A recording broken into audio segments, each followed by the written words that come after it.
Yan. Nararamdaman nila yung sama ng loob nyo. Maramdami na sila. Very soft na sila. Sinasabi ko nung Very soft na sila. Tandaan yan. Kung kayo ay mainit ang ulo nyo, pagdadabog-dabog kayo, iba yung pakaramdam nila. Iniisip nila, pabigat sila. Yan, magtatampo na yan sila. Kaya syempre, pag kikimkimin nila sa isip nila yan, eh hindi sila makakilos na mayas. Kasi nga, gusto yung man nilang magbuhat na magbuhat. Tumulong sa gawain bike. Kaso, wala, pakaramdam nito, pata sila. Tapos, ako ata yung madalas din ang inaano. Ganon na. Mapipikon siya ngayon. Pero tandaan nyo, ang tamang pag-handle sa ganito, pag may ulo nyo, lumabas na lang kayo, huwag kayong pakita, huwag nyo silang sisigaw-sigawan, huwag nyo silang mumura-murahin. Kasi, triple na yung ano nila, soft nila. Hindi na sila yung dati na na. Nabihan niya ako ng apo ko katulad kagabi. Katulad yan. Nabihan ako ng apo ko, mamatay ka na sana. Nabol ko rin si May Abdaloy na bigla akong hinahin na pento.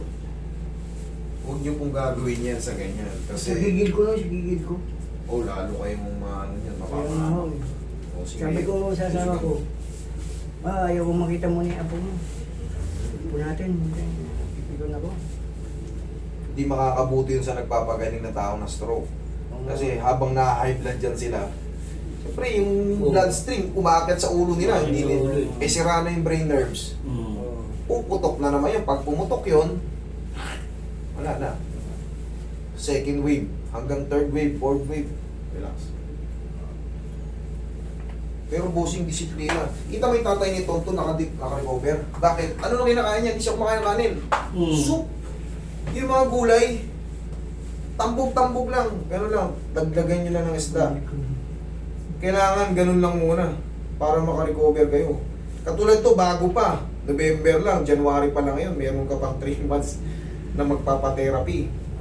Kung may pera kayo pang gastos, kahit sinong therapist dyan na mag-home service sa kanya, sige lang, birahin nyo ng birahin para makarecover. Mas the best kasi to, boy, kinukuryente. PT talaga ang magaling, mas maganda rito ang mag-handle kasi yung patay na nerves, pag sinalpa ka ng tense yan and shockwave, kinukuryente sila para mabuhay pa yun. Malaki ang chance. Basta bago pa, huwag kayong magpapatherapy. Huwag kayong magpapatherapy ng lagpas sa 6 months. Baka wala na kayong ginagawa nun. Kumbaga nagsusunog na lang ng pera. Okay? Higang patagilid. Ito, i-therapy ko kayo, i-reset natin. Yung nararamdaman nyo dyan na mga naglalagatukan, ayan nyo, kita nyo maganda mamaya pakaramdam nyo. Mas iba yung pakaramdam nito mamaya. Higang patagilid. Tapos kailangan nito, sir. Bawas ka sa init ng ulo. Oo nga po. Huwag mong papansinin yung mga Sa pamilyang may ganito, huwag nyo silang mumura-murahin. Maniwala kayo. Hindi sila pwede sa ganun. Sila, soft na sila. Masyadong maramdamin. Bobo. Maramdamin yan. Ganun nga ako ng lugar ko nung. Mahihirapan sila makarecover. Pagkus, stroke agad. Pero pag pinaliliguan ako ng asawa ko, naiiyak ako. Alam mo bakit? Kasi naiisip na nila na imutin na sila. Oo. Parang ganun. Kaya medyo mababa na yung moral nila. Parang inaano lang, pabigat na eh. Yes. Oo. Kaya pagka mainit ang ulo yun, dabog-dabog yun, mararamdaman nila yan.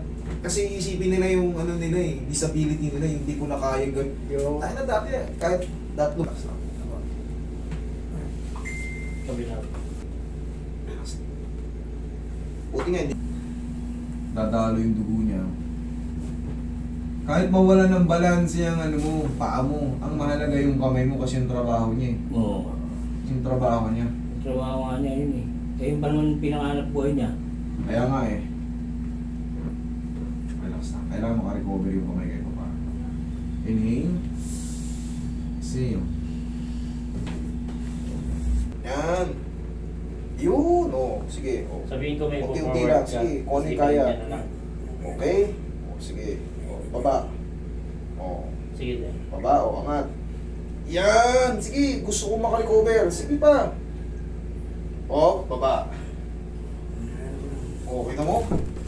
Wala masakit? Wala po. Thank you. Sing. Tuloy-tuloy mo lang. Basta sa sarili mo, kasi pag nakatambay ka sa bahay, sabi ni Master, gusto ko makarecover. Sabi niya, ito, gawin ko, gusto ko makarecover. concentration, tapos bilad ka sa araw. Pagka nakatayo ko naman, sandal ka sa pader para tumapad ka sa araw. Ganyan nga ginagawa ko. Kaya ako ganyan boy. Hayaan mong mapawisan ka. Pag napawisan ka, lalabas yung mga bad cholesterol na naipon dyan. Kasi puyat, kain ng kung ano-ano. High blood. Yan na, nagsama-sama na.